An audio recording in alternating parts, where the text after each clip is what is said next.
I need to cut my nails. I don't know why I've let them grow so long. I don't even want to show them on camera. How did I let them grow so long? It's sleepy.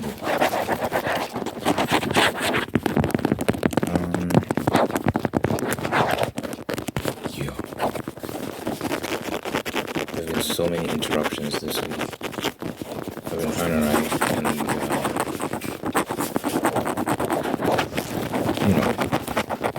go out, you do this, you do that. I have to handle a few things. I've been trying to reach 60,000. Not today, I'm going to reach 60,000. I'm at 59 point something. I'm going to reach 60,000 for sure. I'm having fun writing this character, Lila. She's the main character's love interest. And she's interesting because, you know, she was a barmaid in this tavern. The Rusty Cutlass is what I call it. I'm pretty satisfied with that name. The Rusty Cutlass. It just sounds like a classic pirate tavern. But anyway,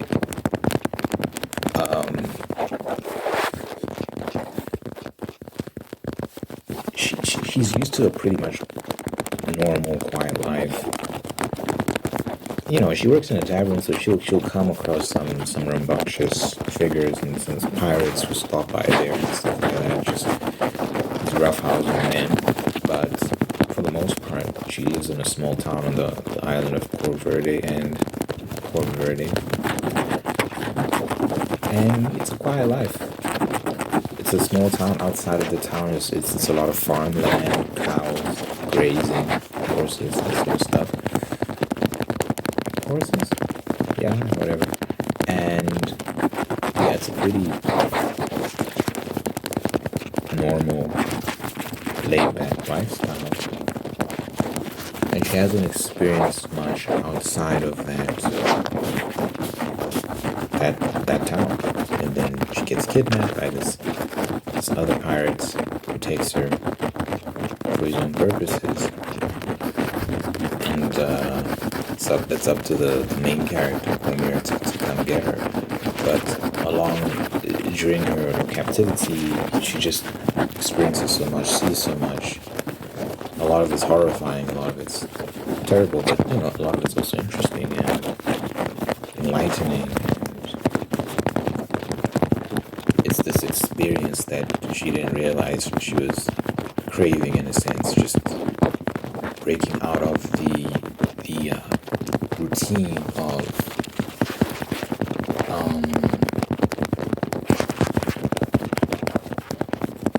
you know, just the day-to-day quiet lifestyle.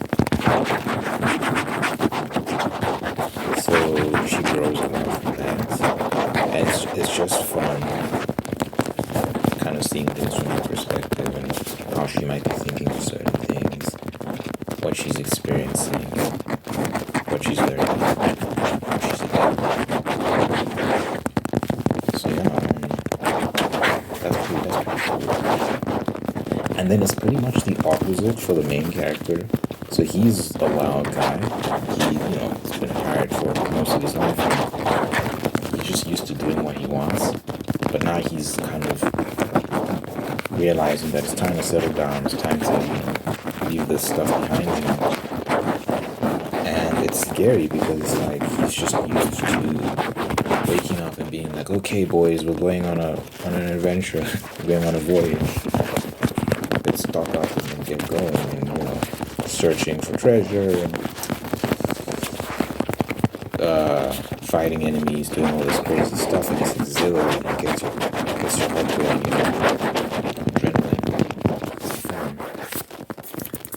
Now he meets a woman and like he's realizing, oh yeah, she's not gonna be down for all of this. I'm gonna have to give it up. And it's scary because he feels like he's becoming domesticated. He feels like he's just losing such a big part of himself, and he's scared that life is going to be boring and meaningless. But he also realizes that, you know what? Pirates have an expiration date. It's a very, very short career that usually ends with you being hanged.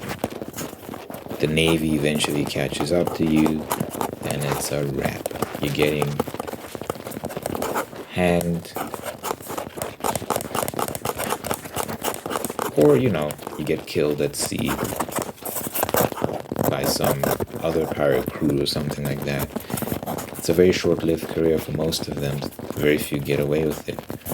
So he's like, yeah, maybe it's time I do kind of hang things up. And it's a journey for him, accepting that things are changing. Things are definitely changing. So both of them are just on this path of discovery and learning to let go of certain things. Lila's father was a pirate, but he abandoned her early on in her life, in her childhood. Well, he didn't necessarily abandon her. He went on a trip. It's basically abandoning. He went on a voyage and he's like, I promise I'll be back. And he never came back. He died at sea and left her alone as a child, and she was raised by this guy. His name is Stumpy Pete. He calls him Stumpy Pete because he has one leg and the other leg is a wooden peg.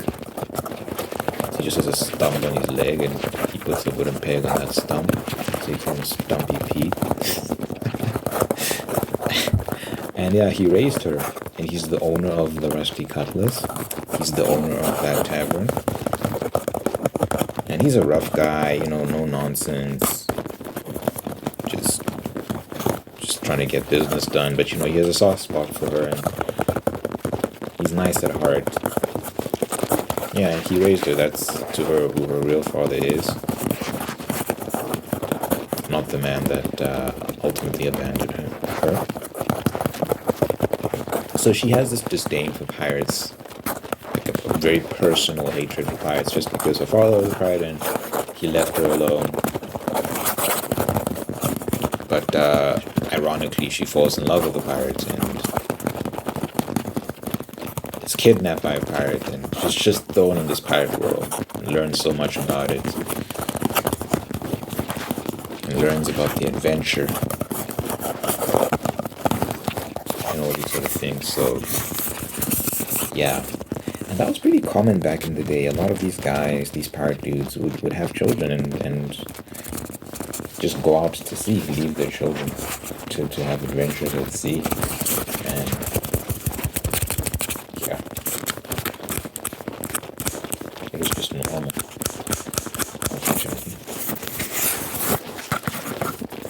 But I'm trying to. She goes on a journey of just forgiving him, her father, because he did love her, but I guess he loved the life more. And she's just learning to make peace with that, to let go and move on and be healed, so that she doesn't have this resentment in her heart. And then, because it affects how she views Cormier as well. It affects how she views him because he's a pirate as well. But he's trying to change his ways. He's trying to be better. She's distrustful.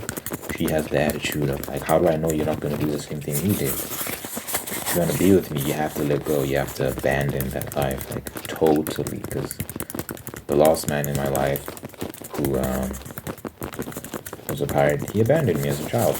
My father who left. So like Cormier also has to understand that. So both of them have some adjustments they need to make.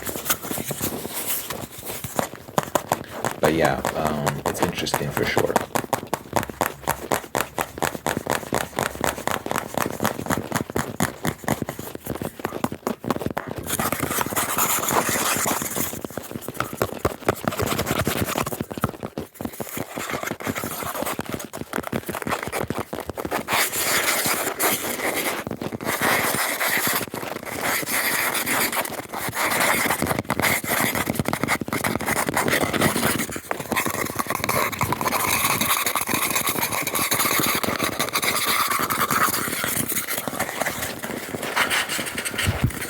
So I'm wondering, because I'm so excited to get this story out, but I also don't want to rush. I'm gonna take my time. It'll be done when it's done. It'll be nice if I finish soon and editing doesn't take that long and it's out before the end of the year. But I think it'll be out when it's out. It'll be out when it's out for sure. There's so much to the story, man. It's very romantic, but it's also like very dark. Like it gets dark because the villain, Dord Moreau, his name is Dord Moreau. He's just this notorious pirate, very villainous. Has a very bad reputation, a scary reputation. He kind of brings that darkness into the story. Like whenever he's involved in whatever scene, like there's something crazy going on,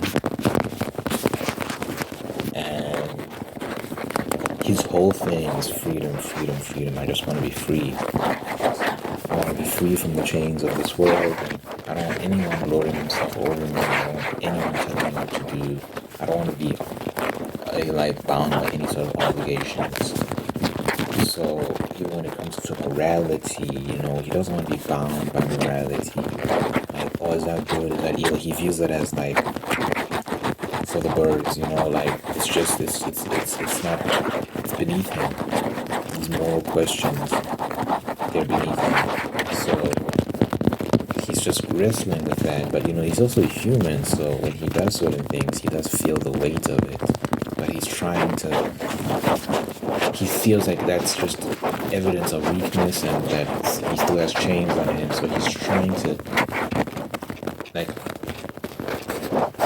sever that part of himself that feels guilt, that feels remorse, that feels like any sort of negative feeling towards quote unquote wrongdoing. Like he just wants to be free of all of that so that he can do what he wants when he wants and not suffer any real consequences because he's truly free. He feels like if he can't kill, if he can't take what he wants from people without consequences, then he's not truly free. So his whole thing is, let me acquire this sort of power that will allow me to take, and do whatever I want to do in this world without anyone having anything to say about it. That man that can do that man is the one that is truly free. So that's his perspective on things. But it is a dark path that he's on that leads to all sorts of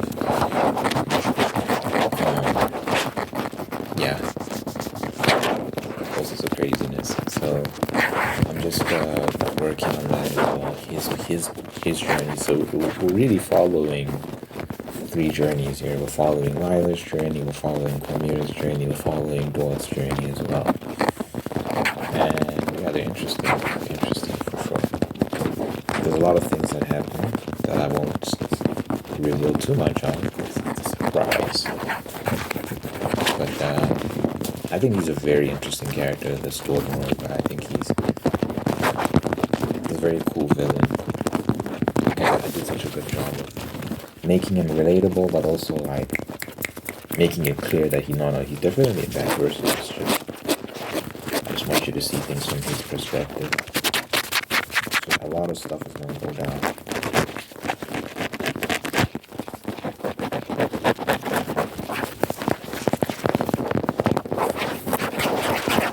I feel like this is a lot of good things going on,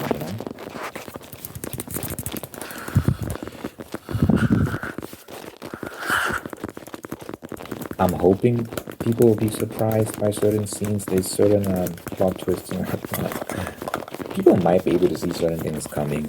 I'm not sure. We'll see. They might be able to see certain things coming, but I'm hoping that certain things will take people by surprise. And they're, oh, I didn't see that coming. And yeah, I just hope it'll be a nice, fun ride. I'm trying to make it balance. When the action is, when there's action, it's like high level action. When there's romance, you know, high level romance. But you know, like in the sense that it's still going to slow down. It's romance, of course, it's going to slow down. It's not going to be like the action, which is super fast paced and exciting, and a whole bunch of things are going on. But the romance is more so dialogue and exploring certain ideas and, you know, exploring emotions, trying to get you to feel something. I got a couple sex scenes in this. I got a couple sex scenes in this, and they are hectic. Bro, I remember like in one of my earlier drafts, I wrote this absurd, absolutely absurd sex scene. I was like, it seems a bit gratuitous. Like, it didn't seem necessary, it just seemed like I was just being a deviant. I was like, I don't know if I should include this. Because, oh my gosh, dude. It is graphic. It was so graphic. I was like, maybe I should have this.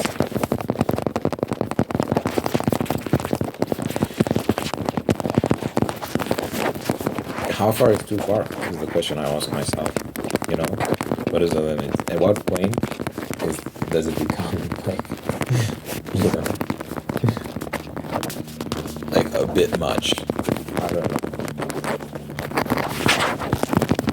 But I feel like you should go all the way. If you're gonna do something, just do it. It's like just go all the way. Yeah, but you know, balance is necessary as well. It's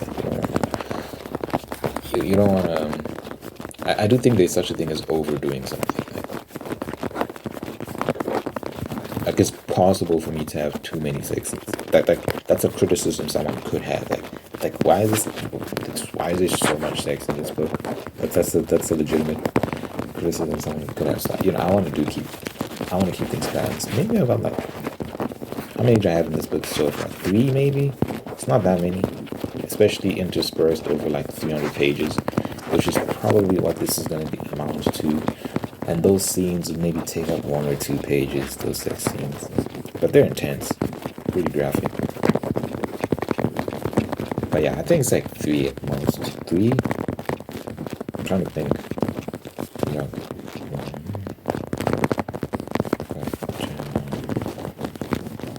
Might be 2 actually. They will be 3 because there's another one I still need to write. I still need to write another one. But yeah, I think it would be 3. So yeah, it's actually not that much actually, now that I'm thinking. There might be one I'm forgetting, but I don't think I'm forgetting any.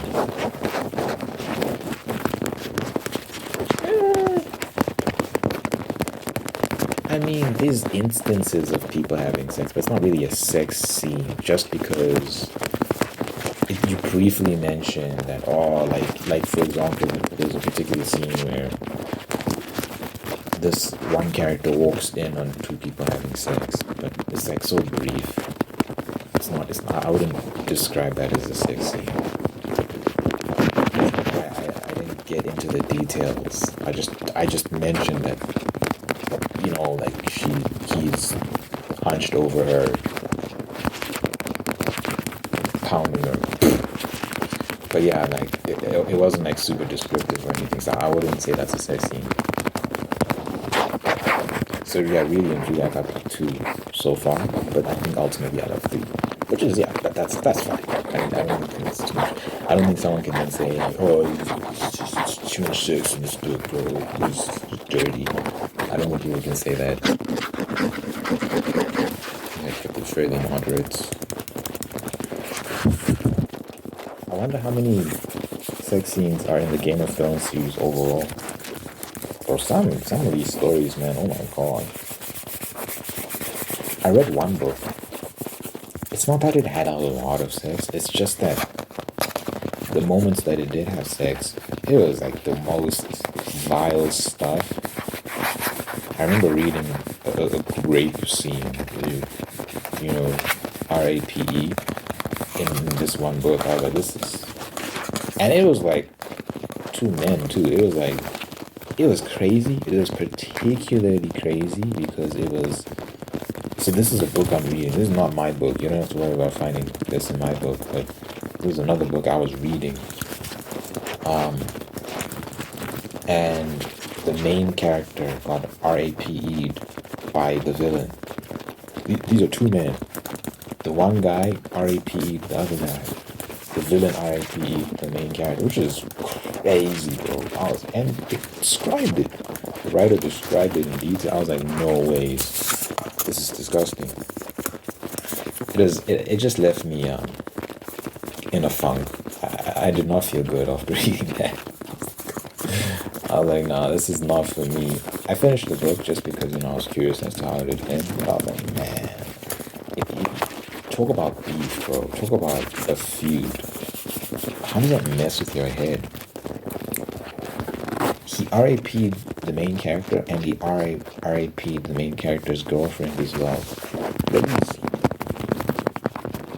He RAP'd her and killed her, and then he also RAP'd the main character.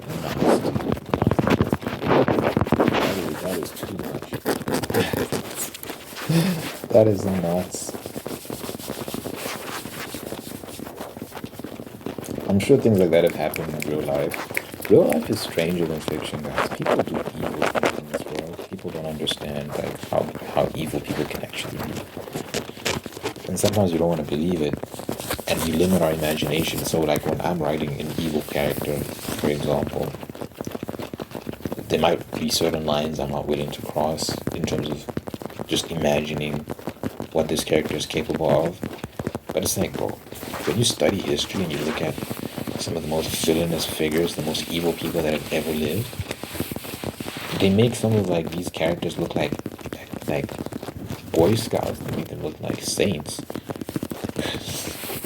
So we should never underestimate human beings' capacity for evil. It is up there, man. People can do some terrible things to each other. It is insane. So I always try to keep that in mind. And that's the challenge I'm having with this Lord Monroe guy, who's on a quest to just, quote unquote, be free. I don't want to go too hard on the paint, just because I do feel like it will affect the overall vibe of the book. You don't want the book to be too dark, so you want to balance things out. So when it's unnecessary, I'm not, like, there'll be evil things he does, but he doesn't always, it doesn't always have to be described. But certain things you don't have to go into detail about, because I'm just conscious of the vibe and the mood, that readers will be having while they read. I want everything to be fairly balanced. It does get really dark, and I do want that to an extent. But how dark does it get?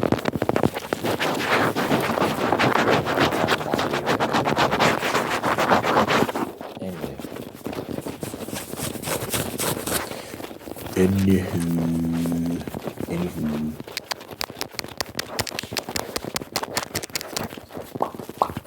I'm cutting my hair tomorrow, by the way. I'm not going bald. I'm gonna have a little hair left, but I just want to even things out because it's been a while since I've cut it, and yeah, I wanna just grow it out again, start again for various reasons.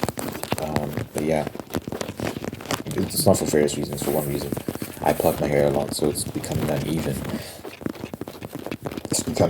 So I just want to start again, and hopefully help stop this plucking habit. Someone had mentioned that the plucking thing, there's a name for that, there's a condition, and they've named it. I don't really care about all that sort of stuff, I think people sometimes take some of these things a bit too seriously, because I was Googling it, because this person mentioned, oh, you might have this condition called this and that, and then I looked it up, And then, bro, like they were saying you need to take these pills and take those pills. I'm like, wait, I don't need to take pills for this. This is crazy. I'll go bald before I take pills because I cut my hair. I'll just go bald. It's fine. I'm not taking pills because people can get addicted to some of these things. Even if you don't get addicted, they can affect your body in certain ways. It's like I don't need to. I don't need to take pills for that. That's crazy. Bro, like the medical industry, the pharmaceutical industry is it's evil. Every opportunity they get, they're trying to put you on pills, bro. They're trying to put you on something. Every opportunity you get. It's insane. Every small thing. Like, hey, take this, take that. My aunt is I don't even know how many pills she's on. She's 7 different types of pills that she takes every single day. I don't know if it's 7.